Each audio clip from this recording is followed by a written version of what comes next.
This summer, Americans are staying closer to home. Flights are expensive for numerous reasons. Europe is more overcrowded with tourists than ever before, and with America turning 250 this summer, people may feel this is the perfect summer for an American road trip.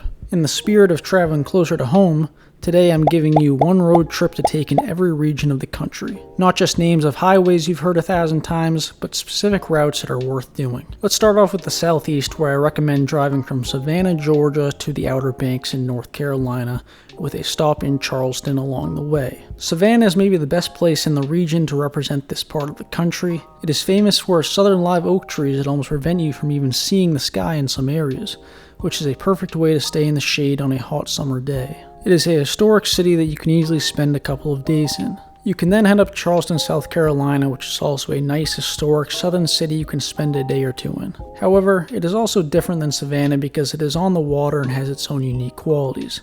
They will also be putting on some huge America 250 celebrations this summer in case anyone is interested in that. Finally, you can head up to the Outer Banks in North Carolina, which is a string of islands that have some of the nicest beaches on the East Coast. This route takes about 9 hours and 45 minutes to do, making it a perfect long weekend road trip depending on how much driving per day you want to do. Accommodation in Charleston and Savannah is plentiful, though Charleston in particular has gotten expensive. The Outer Banks stretch is more limited. That is a good spot where Airbnb tends to be the more practical option, especially if you want to stay beachside. Now let's head up to the northeast. If you've been told to go to Acadia National Park in Maine, it's great and it deserves the hype. But if you want a northeast road trip that feels like you're actually discovering something, drive the White Mountains Loop in New Hampshire instead. The route takes you through the heart of the White Mountain National Forest, up through Franconia Notch, and eventually up toward Mount Washington. If you're feeling ambitious, you can hike it. If not, you can always drive to the top. It is the highest peak in the northeast. If you are in Franconia Notch, make sure to look up on the highway to see the remains of the Old Man of the Mountain. This was a historic rock formation that looked like an old man until it crumbled in 2003. Its historic image is still on the primary New Hampshire license plate, and even what is left is cool to see. Lake Winnipesaukee is also a nice place to check out as it has about 200 miles of shoreline and some really nice lakeside towns. This is one of the most underrated scenic drives in the entire country. No traffic lights, no commercial development, just about 35 miles of forest, river crossings, and mountain views that look like a painting, especially if you time it for late summer when the foliage is just starting to appear. The whole loop, depending on how many times you pull over, which will be often in all likelihood, is very doable in 3 to 4 days. Towns like North Conway and Lincoln give you solid food and accommodation options without being overly touristy. Hotels are generally easy to find in this corridor, though if you're going in peak fall foliage season in October, that changes pretty fast. Next up in the Midwest, we are going up to Michigan.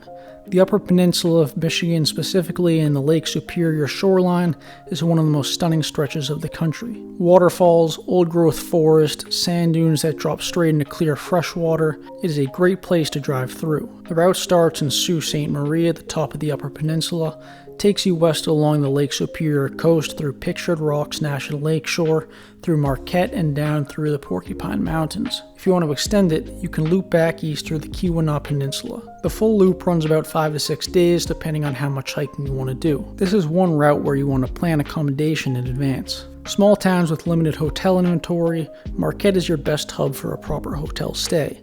Elsewhere, campgrounds are abundant if you are interested, but if camping isn't your thing, Airbnb fills in a lot of the gaps. Now down to the southwest. This stretch of Route 66 from Albuquerque through Flagstaff might be the most cinematically American drive that exists. America turning 250 is not the only notable anniversary this year. Route 66 is turning 100. If you are looking to celebrate it and do not have a few weeks to do the whole thing from Chicago to Santa Monica, this is the best part in my opinion. Red rock formations, high desert, Route 66 era diners and motels that survived, and a sequence of cities, Albuquerque, Gallup, Winslow, Flagstaff, that each feel like a different version of the Southwest. The smart way to do it is to build a loop rather than a straight shot. Start in Santa Fe, which is one of the most unique cities in the country. It has adobe architecture, a great art scene, and food that is highly rated. Then head west through Albuquerque, across the high desert through Gallup, and into Arizona with a detour to Monument Valley, down through Sedona, and end in Flagstaff. If you have an extra day, the Grand Canyon South Rim is about an hour north, which is obviously one of the most famous destinations of the country. Budget 4 to 5 days for this one. Accommodation is easy in the cities like Santa Fe, However, the stretches in between are sparse. We will now head north to the mountains and the Rockies for the Mountain West section. Instead of the usual Yellowstone and glacier spots, we're going somewhere a little less known. Start in Moab, Utah. Arches National Parks and Canyonlands are right there, and they are spectacular. Massive red rock arches, canyon overlooks that don't feel real, then drive east into Colorado and head into the San Juan Mountains, which might be the most underrated mountain range in the country. The $1 Million Highway between Ouray and Silverton is a narrow, winding alpine road that doesn't have guardrails in places, which could be a negative or positive depending on how much you like the thrills. Ouray itself is a small mountain town that looks like it was dropped out of Switzerland. Telluride is nearby and worth a detour. And in Durango, a western mountain town with a historic railroad, good food, and a walkable downtown. 4 to 5 days is the sweet spot. Moab and Durango both have solid hotel options. The mountain towns in between, Ouray, Silverton, Telluride, are charming but small, so hotel availability is limited. This is one trip where booking even a few weeks out makes a difference in summer. Lastly, we end with an obvious one, but one that is definitely worth it. It is Highway 1 from San Francisco to Los Angeles. The key thing people get wrong is the direction. Drive it north to south, starting around San Francisco, which keeps the ocean on your right. That means you're on the cliff side of the road with the Pacific directly out your window, rather than looking across 2 lanes at it from the mountainside. This creates a meaningfully better experience, and most people don't know to do it. The highlights are well documented. Big Sur, the Bixby Creek Bridge, Hearst Castle, the Elephant Seal Colony at Piedras Blancas, Santa Barbara as a final stop. But the honest reason Highway 1 is on this list is the drive itself. The cliffs, the fog, the way the road bends around the coastline, it's a sensory experience that no inland route can replicate. 3 to 4 days for the core stretch, longer if you want to stop by a lot of Californian towns. Accommodation along the route is plentiful in most sections. 6 regions, 6 routes, and the good news is that whichever one is closest to you is probably better than you expect.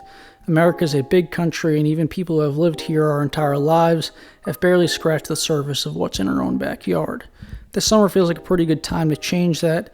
If you found one on here you have done already or one you are planning to do, let me know in the comments below. Also, please subscribe, it helps the channel grow. Thanks for watching, and I will talk to you next week.